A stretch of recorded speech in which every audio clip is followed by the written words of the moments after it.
दीवार के सामने एक आदमी खड़ा था और वहीं पर रानी की पुरानी मगर बेहद खूबसूरत तस्वीर टंगी थी। वाह वाह वाह वाह, क्या कमाल की तस्वीर है। अगर इसे बेच दूं फिर तो मेरी सारी गरीबी मिट जाएगी। अब मेरी किस्मत बदलने वाली है। इतना कहते ही तस्वीर से ठंडी हवा का झोंका निकला और अगले ही पल तस्वीर के भीतर से एक बर्फीला हाथ बाहर आया। हाँ, अरे कौन है वहां पे? कौन है? कौन कौन मुझे पकड़ रहा है? अरे छोड़ो छोड़ो छोड़ो छोड़ो मुझे, छोड़ो छोड़ो। लेकिन उसकी आवाज अधूरी रह गई। वो तस्वीर के अंदर समा गया और तस्वीर में रानी की मुस्कान रहस्यमयी बनकर रह गई। वहीं दूसरी तरफ दो दोस्त मदन और सुनील रहते थे। दोनों बचपन से ही बहुत गरीब थे और लकड़ियां काटकर किसी तरह अपना जीवन यापन करते थे। मेहनत तो दोनों जी जान से करते, लेकिन किस्मत जैसे कभी उनका साथ नहीं देती। ए भाई सुनील, क्या करूं यार, हम तो थक गए भाई। ये रोज रोज लकड़ियां काट काट कर भी एक वक्त की रोटी का इंतजाम नहीं हो पाता है। क्या जीवन है भाई। हाँ, बात तो ठीक कह रहा है मदन, पर क्या करें, हम कोई गलत काम भी तो नहीं कर सकते। पिताजी ने कहा था कि जो भी करना ईमानदारी से करना, बस यही सोचकर अपना दिन काट रहे हैं, मेहनत कर रहे हैं। हाँ, वही हमारा दोस्त सूरज, उसको देखो, अरे कहां से कहां पहुंच गया, कितना अमीर हो गया, और हम दोनों वही फटे हाल में रह गए। अरे कुछ खाने तक को नसीब नहीं होता भाई, क्या करें। हाँ, यही तो जीवन है मेरे भाई, क्या करें। चलो चलते हैं, आज भी अगर लकड़ियां नहीं हुई तो फिर भूखे सोना पड़ेगा। चलो। हाँ भाई, तुम ठीक कहते हो, चलो जल्दी से जंगल चलें।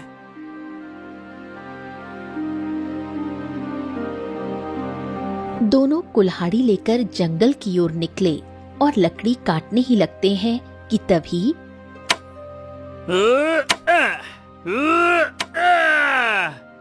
अरे अरे ये क्या, ये कुल्हाड़ी तो टूट गई। अरे भाई, अब हम लकड़ियां कैसे काटेंगे? अभी तो हमने शुरू भी नहीं किया अच्छे से, दो चोट क्या मारी, कुल्हाड़ी ही टूट गई। हाँ, और ये देखो, मेरी कुल्हाड़ी में तो धार ही नहीं है। चलो फिर भी काट कर देखते हैं। सुनील लकड़ी काटने की कोशिश करता है, लेकिन लकड़ी नहीं कटती। अरे चल यार, लगता है कि आज भी हमारी किस्मत हमारे साथ ही नहीं है। चलो घर चलते हैं, अब खाली हाथ ही जाना पड़ेगा, क्या करें। दोनों लौटने लगते हैं, तभी रास्ते में एक अजीब रास्ता दिखता है। ए मदन, ये कौन सा रास्ता है? हमने तो आज से पहले ऐसा रास्ता कभी नहीं देखा। देख तो। हाँ, ये तो सच में कोई रहस्यमयी रास्ता लगता है। चलो हम चलते हैं, शायद ये रास्ता पता नहीं हमें कहाँ लेकर चले। चलो। अरे भाई, लेकिन अगर हमारी जान खतरे में पड़ गई तो? नहीं नहीं नहीं, मैं नहीं जाना चाहता। चलो भाई, घर चलें, पता नहीं क्या हो वहाँ जाकर। अरे यार, रोज रोज तो घर ही जाते हो, कुछ होता है क्या? बड़े आए, चलो आज कुछ नया करके देखते हैं, शायद हमारी किस्मत ही पलट जाए। अरे चलो भाई, तुम क्या ही, चलो आ जाओ। अच्छा, हाँ हाँ, ठीक है ठीक है, चलो चलो चलकर देखते हैं कि आखिरकार ये रास्ता कहाँ जाता है।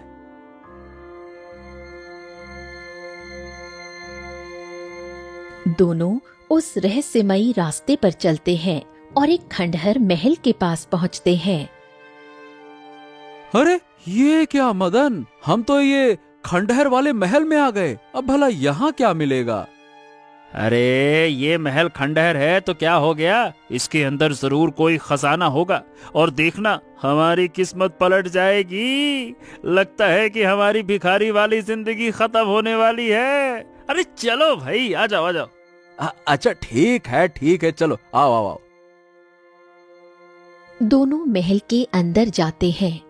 अरे वो देखो, वहाँ पर तो एक रानी की खूबसूरत तस्वीर टंगी हुई है। देख तो मदन, कितनी सुंदर लग रही है ना। अरे यार सुनील, इतनी मेहनत से जी जान लगाकर यहाँ आए हैं और देख तो सही, यहाँ कुछ है ही नहीं, सिर्फ ये तस्वीर दिख रही है। यहाँ तो बस रानी की तस्वीर है और कुछ नहीं है। क्या करें इस तस्वीर का? हाँ, लगता है हमारी सारी मेहनत बेकार हो गई। चलो चलते हैं वापस। दोनों जाने लगते हैं, तभी अचानक तस्वीर से रहस्यमयी आवाज आती है। रुक जाओ, तुम दोनों कहाँ जा रहे हो? हे, तूने किसी की आवाज सुनी क्या मदन? हाँ, मैंने भी सुना। ये आवाज कहाँ से आ सकती है? भला इस खंडहर में इस समय हमारे सिवा यहाँ है कौन? इधर देखो, मैं ये तस्वीर बोल रही हूँ। मेरे अंदर बहुत सारे रहस्य छिपे हैं। अगर तुम मेरी मदद करो तो मैं तुम्हें ढेर सारा धन दूंगी, तुम्हारी सारी इच्छाएं पूरी कर दूंगी और कभी किसी चीज की कमी नहीं होगी। मेरे अंदर वो ताकत है जो तुम्हारी किस्मत बदल सकती है। तभी अचानक तेज रोशनी फैली और सामने खजाने का ढेर लग गया। अरे बाप रे बाप, इतना सारा खजाना! ए सुनील, ये तो सच में बहुत सारा खजाना है। अगर इसका एक कोना भी हमें मिल जाए तो हमारी सारी तकलीफें, सारी गरीबी दूर हो जाएगी। अरे किस्मत बदल जाएगी भाई। हमें लकड़ियां वकड़ियां काटने की जरूरत नहीं पड़ेगी, राजा बन जाएंगे, राजा। अबे क्या कह रहा है मदन? नहीं नहीं नहीं नहीं नहीं, ये खजाना दिखने में जितना आसान है, लेकिन देख लेना, इसके अंदर जरूर कोई न कोई राज होगा। मदन, दुनिया का उसूल है, हर चीज की एक कीमत होती है और हम अपनी ईमानदारी हरगिज नहीं छोड़ सकते। इसीलिए हम ये खजाना नहीं लेंगे, और अगर हम लेते हैं तो हमें इसकी कीमत चुकानी पड़ेगी। इसीलिए हमें ये खजाना नहीं चाहिए। हाँ बिल्कुल, तू ठीक कह रहा है सुनील, जरूर हमें इसकी कीमत चुकानी पड़ेगी। नहीं नहीं नहीं नहीं, हमें ये खजाना नहीं चाहिए। चल भाई, चलते हैं। तुम्हारी इतनी हिम्मत, तुमने मेरा अपमान किया, मैं तुम्हें छोड़ूंगी नहीं। तुम्हें ये खजाना लेना ही पड़ेगा। अरे क्या कोई जबरदस्ती है क्या जो लेकर जाना ही पड़ेगा? हमने कहा ये धन हमें नहीं चाहिए। चल मदन, चलते हैं। दोनों जाने लगते हैं। रुक जाओ, मत जाओ, तुम मेरी मदद करो, ये खजाना ले लो और मुझे मेरी पीड़ा से आजाद करो। रुक जाओ। लेकिन दोनों दोस्त उसकी बात नहीं सुनते और वहां से चले जाते हैं। वहीं दूसरी तरफ राजमहल में राजा बैठकर फूट फूट कर रोता है। राजमाता, ये क्या हो गया?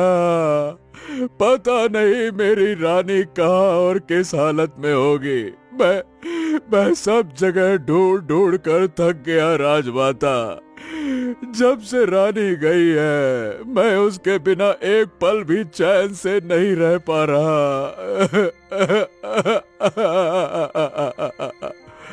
बेटा सब्र कर और दूसरी शादी कर ले।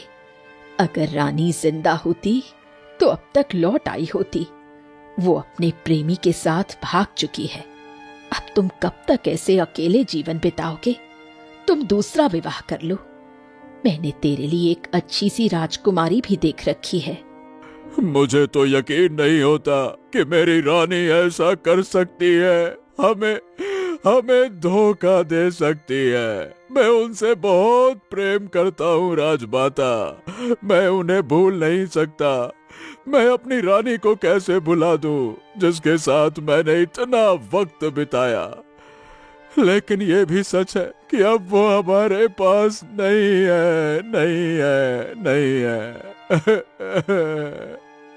मैंने तुझे कई बार आगाह किया था कि रानी अक्सर रात में किसी से मिलने बाहर जाती थी, पर तूने यकीन नहीं किया। अब क्या कर सकते हैं? राजा कुछ नहीं कहता और फूट फूट कर रोने लगता है। वहीं दूसरी तरफ दोनों दोस्त अपने अपने घर आ जाते हैं। हाँ, अरे बाप रे बाप, आज तो सच में बहुत थक गया माँ। बेटा, अब मैं बूढ़ी हो चुकी हूँ, मेरी तबीयत भी अब ठीक नहीं रहती। तू ऐसे कब तक परेशान रहेगा? अरे माँ, क्या करूं, लकड़ियां काटता हूँ, इसके अलावा कुछ कर ही नहीं पा रहा। कभी लकड़ियां साथ नहीं देती तो कभी सेठ लकड़ी का भाव नहीं देता, और आज देखो, आज तो कुल्हाड़ी भी टूट गई, जिसकी वजह से लकड़ियां काट ही नहीं पाया। तू एक काम कर बेटा, मैं ज्यादा दिन तक नहीं जी पाऊंगी, इसलिए तू एक अच्छी सी लड़की देखकर शादी ही कर ले। ओहो माँ, ये तो कैसी बातें करती है। मैं 2 वक्त के खाने का जुगाड़ तो कर नहीं पाता, तुम्हारा पेट तो भर नहीं पाता, और ऐसे हालात में मैं अपने परिवार को क्या खिलाऊंगा? हाँ, नहीं तो शादी वादी नहीं करने वाला मैं। तू एक काम कर बेटा, तू राजमहल क्यों नहीं चला जाता? राजा जरूर तुम्हें कोई ना कोई काम दे देगा, ऐसे तो दिन नहीं कटने वाले। हाँ, ये बात तू ठीक कहती है माँ। ठीक है, मैं कल ही अपने दोस्त के साथ राजमहल जाता हूँ और राजमहल में कोई काम मांग लूंगा।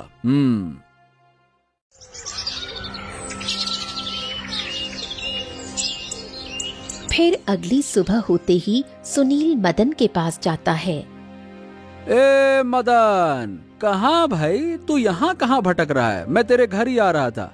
अच्छा, मैं क्या कह रहा हूँ, चल हम राजमहल चलते हैं, महाराज हमें कोई न कोई काम जरूर देंगे। अरे पर महाराज हमें काम क्यों देंगे? मुझे नहीं लगता कि महाराज हमें कोई काम वाम देने वाले हैं। अरे भाई, हम लकड़हारे हैं, वो तो यही बोलेंगे कि जाओ लकड़ियां काटो, महल में क्या करोगे?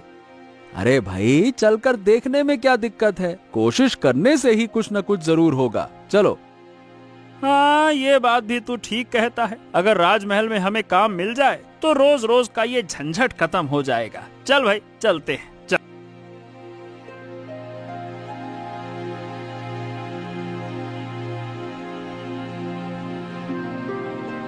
दोनों दोस्त राजमहल पहुंच जाते हैं। बाप रे बाप, ए मदन, ये राजमहल कितना ज्यादा सुंदर है। चल अब जल्दी से राजा के पास चलते हैं, काश वो हमको कोई काम वाम दे दें। कौन हो तुम लोग और यहाँ क्या कर रहे हो? महाराज प्रणाम। महाराज, हम दोनों लकड़हारे हैं, अपनी लकड़ियां काटने की जिंदगी से परेशान हो गए हैं। काम धंधा भी ठीक नहीं चल रहा, कभी लकड़ियां नहीं मिलती तो कभी लकड़ियों के भाव नहीं मिलते, और कभी कुल्हाड़ी ही टूट जाती है। काम धंधा सब चौपट पड़ा है महाराज, कृपया करके कोई काम दे दीजिए। हाँ महाराज, हम दोनों बहुत परेशान हैं। मेरी माँ बूढ़ी है, मैं उनका ढंग से ध्यान भी नहीं रख पाता। ठीक है, हमारे महल में साफ सफाई करने वाले की जगह खाली है, तो तुम कल से पूरे महल की साफ सफाई करोगे। झाड़ू पोंछा और बाकी का काम तुम दोनों के जिम्मे रहेगा, ठीक है? हाँ हाँ महाराज, क्यों नहीं, हमें ये काम मंजूर है। हाँ हाँ बिल्कुल महाराज, हम ये काम करने को तैयार हैं, कोई दिक्कत नहीं है। लेकिन हाँ, एक बात का ध्यान रखना, तुम दोनों को यहीं रहना होगा। रोज रोज बाहर जाना और आना ये हमारे राज्य के लिए खतरा बन सकता है, इसीलिए तुम दोनों महल में ही रहोगे और यहीं रहकर सारा काम करोगे। ठीक है महाराज, मैं और मदन महल में रहकर काम करेंगे। हाँ, लेकिन कभी कभी अपनी माँ से मिलने चला जाऊंगा, इसमें तो कोई दिक्कत नहीं है ना महाराज? हाँ हाँ, वो ठीक है, पर ध्यान रहे कोई गलती नहीं होनी चाहिए। उस दिन के बाद मदन और सुनील महल में ही रहने लगते हैं और साफ सफाई का काम करते हैं। फिर एक दिन आधी रात को सुनील गहरी नींद में होता है, तभी अचानक एक आवाज आती है। मेरी मदद करो सुनील। मदन, तुम दोनों मुझे इस हालात में छोड़कर कैसे चले गए? मैं दर्द में हूँ, बहुत पीड़ा में हूँ, तुम दोनों मेरी मदद करो। सुनील की नींद खुल जाती है। हाँ, हाँ, हाँ, हाँ, क्या मैं सपने में भी उस तस्वीर की पीड़ा को महसूस कर रहा हूँ और वो मुझे बुला क्यों रही है? आखिरकार क्या है उस तस्वीर का राज? मदन की भी नींद खुलती है। क्या हुआ सुनील? ये तो इतनी रात को परेशान क्यों है? क्या बात है? अरे यार मदन, वो तस्वीर मेरे सपने में आती है और मुझसे मदद मांगती है। हाँ हाँ, यही तो मैं भी तुझसे कहने वाला था। पता है, मुझे भी 2 दिनों से वही तस्वीर का सपना आ रहा है और वो मुझसे भी मदद मांगती रहती है। पता नहीं ये क्या लफड़ा है। चलो सुबह हो गई, हमें पूरे महल की साफ सफाई भी तो करनी है। चलो भाई। दोनों दोस्त सफाई करने लगते हैं। सफाई करते करते वो एक कमरे में पहुंचते हैं जहां दीवार पर वही तस्वीर टंगी होती है। अरे ये क्या? ये तो वही तस्वीर है जो हमने खंडहर में देखी थी। क्यों मदन, वही है ना? हाँ हाँ हाँ हाँ हाँ हाँ हाँ, लेकिन ये कैसे हो सकता है? भला खंडहर की तस्वीर यहाँ राजमहल में क्या कर रही है? और ये दोनों तस्वीर एक ही हैं और एक ही व्यक्ति की भी हैं। इस ससुरा, ये कैसे संभव है सुनील? ए मदन, मुझे लगता है कि हमको ये बात महाराज को बतानी चाहिए। शायद उन्हें कुछ पता हो कि आखिरकार रानी की तस्वीर यहाँ और खंडहर में क्या कर रही है। बिल्कुल एकदम वही तस्वीर। चलो महाराज के पास चलते। दोनों गलियारे से गुजर ही रहे होते हैं कि तभी वो देखते हैं कि राजमाता मंत्री से चुपके चुपके बात कर रही हैं। अरे देख देख देख, मंत्री जी और राजमाता कुछ चुपके से बातें कर रहे हैं। देख देख देख देख। हाँ, जरूर कोई राज है। चल हम दोनों छिपकर सुनते हैं। दोनों चुपके से सुनने लगते हैं। मंत्री जी, अब रानी ऐसी जगह है कि जहां से वो कभी वापस नहीं आ सकती। हाँ माँ राजमाता, आपने बिल्कुल सही कहा। वहाँ से कोई कभी वापस नहीं आता। रानी उस रहस्यमयी तस्वीर में कैद रहे, इसके लिए आपको जादूगर के पास जाना होगा। हाँ, मैं आज रात ही निकल जाऊंगी। सुनील और मदन ये सब सुनकर हैरान रह जाते हैं। ये क्या चक्कर है मदन? ये तो राजमाता और मंत्री दोनों मिलकर साजिश रच रहे हैं। इसका मतलब ये हुआ कि जो तस्वीर में कैद थी वो असली रानी है और ये लोग उस रानी को हमेशा हमेशा के लिए तस्वीर में कैद रखना चाहते हैं। समझा मदन? हाँ हाँ, और ये तो बहुत बड़ा राज है। ए सुनील, हमें राजमाता का पीछा करना होगा और सच्चाई सबके सामने लानी होगी। बिल्कुल सही कहा। चलो हम राजमाता का पीछा करते हैं। चलो। दोनों राजमाता का पीछा करने निकल पड़ते हैं और दोनों पीछा करते करते उसी खंडहर में पहुंचते हैं। हे, राजमाता इस खंडहर में गई जिसमें हम दोनों गए थे। देख मदन। हाँ हाँ हाँ हाँ, लगता है कि फिर रानी के साथ कुछ करने वाली हैं। चल छुप कर हमें जाना होगा, कहीं वो हमें देख न ले। आराम से आराम से। दोनों छिपकर जाते हैं और एक दीवार के पीछे छिप जाते हैं। राजमाता तस्वीर के पास पहुंचती हैं। आइए आइए आइए राजमाता, आपको आने में कितना ज्यादा वक्त लग गया। मैं कब से आपका इंतजार कर रहा था। अब वक्त आ गया है। अब जल्दी से अपना जादू करो ताकि रानी फिर तस्वीर से बाहर ना निकल सके।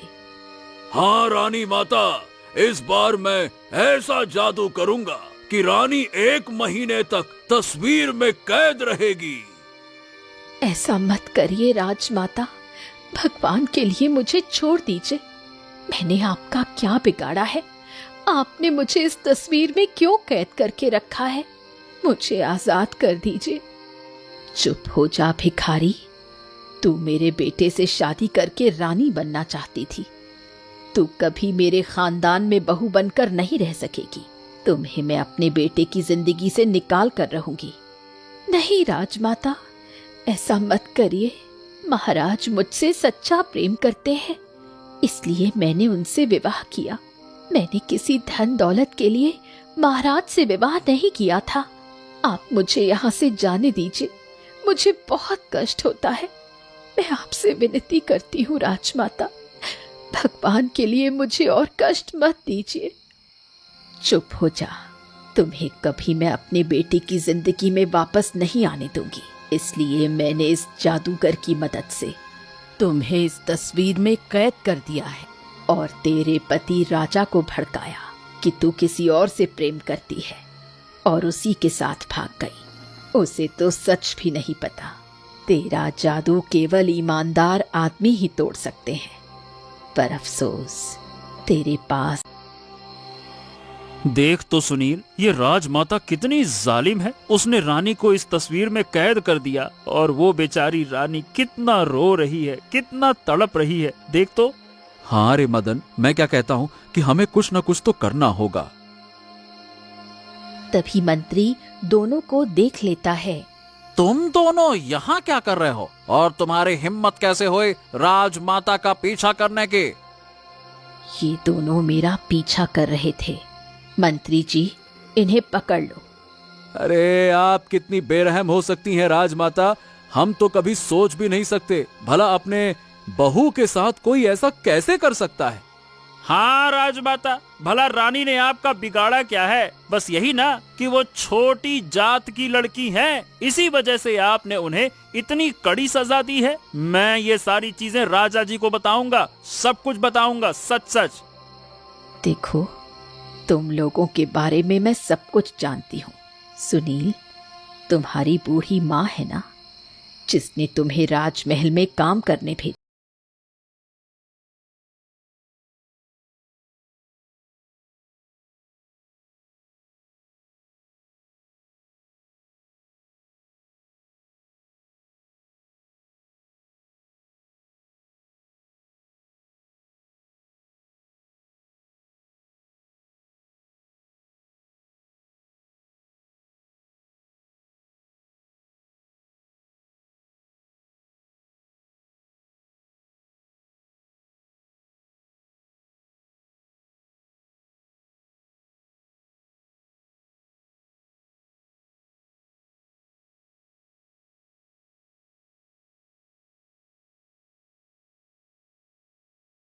हाँ, तो अब राजमाता जो कहेंगे वही तुम्हें करना होगा, वरना तुम दोनों को सजा मिलेगी। अब तुम दोनों कल सुबह मेरे बेटे के सामने हाजिर हो जाओ। उसके बाद हम जो कहेंगे तुम वही करोगे। हाँ ठीक है राजमाता, मैं वही करूंगा जो आप कहेंगी। मंत्री दोनों को लेकर राजमहल आ जाते हैं।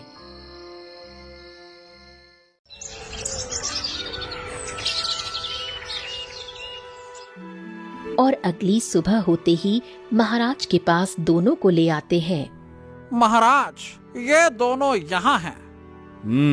क्या हुआ मंत्री जी? आप इन दोनों को लेकर यहाँ क्यों आए हैं? महाराज, आपने इन दोनों गरीबों पर तरस खाकर इन्हें राजमहल में काम पर रख तो दिया, लेकिन देखिए सफाई करते वक्त ये दोनों खजाने वाले कमरे में चले गए और वहाँ से खजाने की चोरी कर ली। ये देखिए, मैंने इन्हें रंगे हाथों पकड़ा और इतना सारा खजाना इन दोनों के पास से निकला। ये देखिए महाराज। ओहो, ये क्या कह रहे हो मंत्री? सुनो, हम तुम दोनों के मुंह से सुनना चाहते हैं। क्या तुम दोनों ने सच में राजमहल में चोरी की है? सच सच बोलना। अब मैं कैसे बताऊं महाराज कि मैंने कोई चोरी नहीं की, लेकिन ना चाहते हुए भी मुझे हाँ करना पड़ेगा। अरे तुम दोनों कुछ बोल क्यों नहीं रहे? क्या तुमने ये खजाना चोरी किया है? बोलो। हाँ महाराज, मैंने ये खजाना चुराया है। मेरी माँ की तबीयत बहुत खराब थी, उन्हीं के इलाज के लिए मुझे ये सब कुछ करना पड़ा। हाँ महाराज, मैंने भी ये खजाना चुराया था। मैं अपनी बहन की शादी के लिए ऐसा कर रहा था। कृपया करके मुझे माफ कर दीजिए। हम इसीलिए दरबार में काम मांगने आए थे। तुम्हारी इतनी हिम्मत! मैंने तरस खाकर तुम दोनों को काम पर रखा और तुमने हमारे ही पीठ में खंजर घोंपा। मंत्री जी, इन्हें ले जाइए और कल सूर्योदय से पहले इन दोनों को फांसी पर लटका दीजिए। ले जाइए इनको। चलो, जैसा मैंने सोचा था बिल्कुल वैसा ही हुआ। अब ये दोनों हमारे रास्ते का कांटा हमेशा के लिए हट जाएंगे और किसी को शक भी नहीं होगा। जी महाराज, मैं इनको अभी लेकर जाता हूँ। चलो चोरकटों, चलो। मंत्री दोनों को लेकर काल कोठरी में बंद कर देता है। हाँ, अब क्या करें सुनील, हमें तो कुछ समझ ही नहीं आ रहा। ये मंत्री और राजमाता ने मिलकर हमें बुरी तरह से फंसा दिया। महाराज हमारी बात पर अब यकीन भी नहीं करेंगे। हाँ मदन, लेकिन सही बताऊं मुझे मरने का अफसोस नहीं है रे मदन, पर मरने से पहले मेरी एक आखिरी ख्वाहिश है। जब कल हमें फांसी दी जाएगी ना, तब हम अपनी आखिरी इच्छा रखेंगे। मैं अपनी माँ से मिलना चाहता हूँ और बस रानी के पास जाकर हम दोनों उन्हें आजाद कर देंगे। क्या कहता है? ठीक कहते हो, हम बिल्कुल यही करेंगे।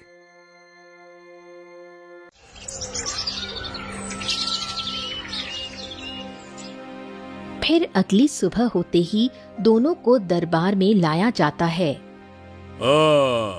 अब तुम दोनों को फांसी दी जाएगी। बताओ, तुम्हारी कोई आखिरी इच्छा है क्या? महाराज, आखिरी इच्छा यही है कि मुझे मेरी माँ से मिलना है, क्योंकि वो जीवन और मृत्यु के बीच में है। मैं मरने से पहले उन्हें देखना चाहता हूँ। मैं वादा करता हूँ महाराज कि मैं जल्द ही वापस आ जाऊंगा। महाराज, हमारी इच्छा ये है कि हम अपने परिवार को अलविदा कह दें, बस। ठीक है, जाओ और कुछ भी हो जाए जल्दी वापस आना। दोनों राजमहल से निकलकर खंडहर की ओर जाते हैं। चल चल चल चल मदन, जल्दी चल, यही मौका है, हमें खंडहर जाना होगा। चलो। हाँ हाँ चलो।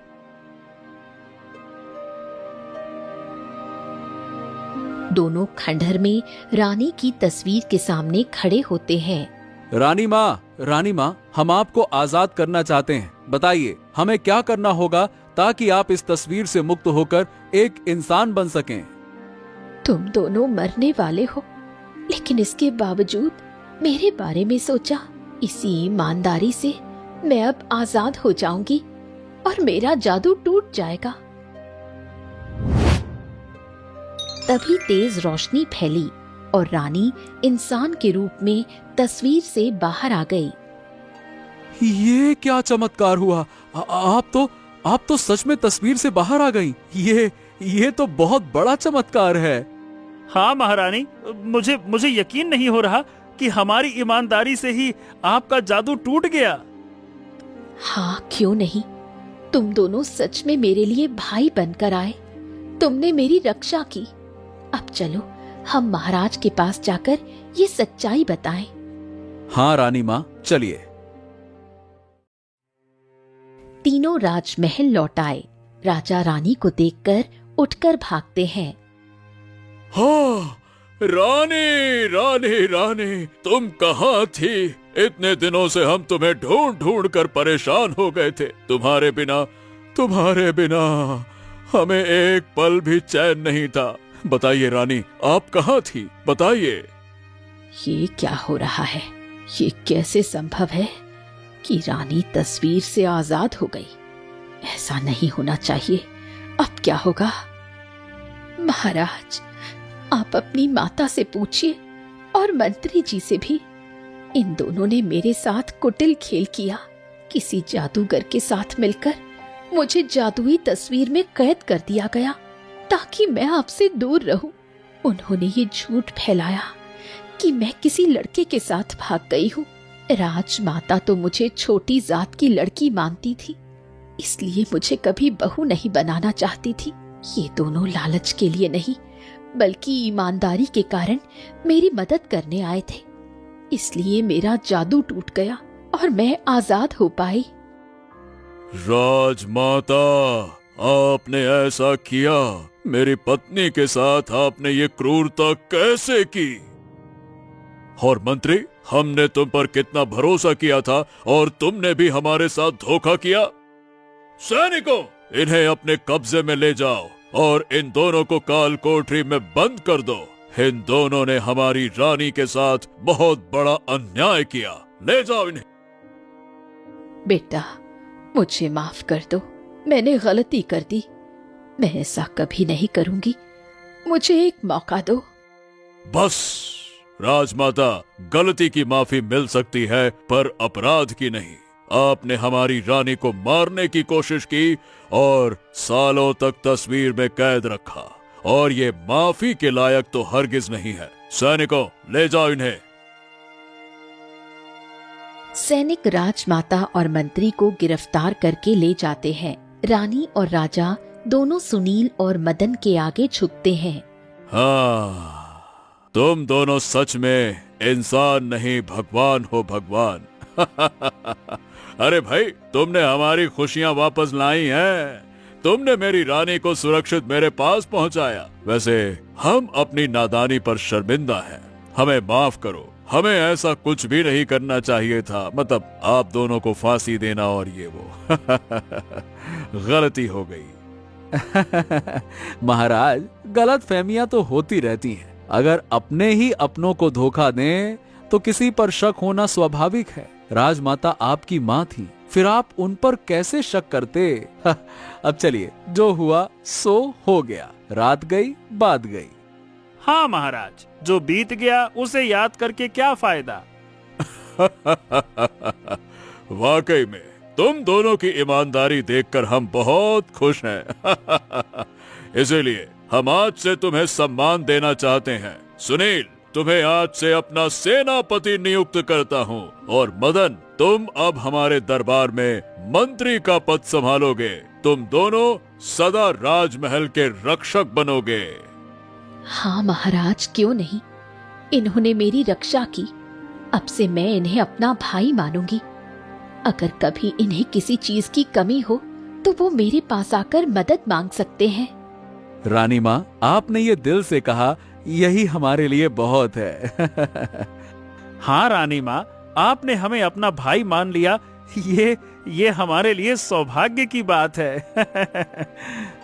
सैनिकों, इन दोनों को कुछ धन दे दो ताकि इनकी सारी तकलीफें दूर हो जाए और ये एक सुंदर जीवन व्यतीत करें, क्योंकि ये दो हमारे नए साले साहब हैं। इनकी खातिरदारी तो करनी पड़ेगी।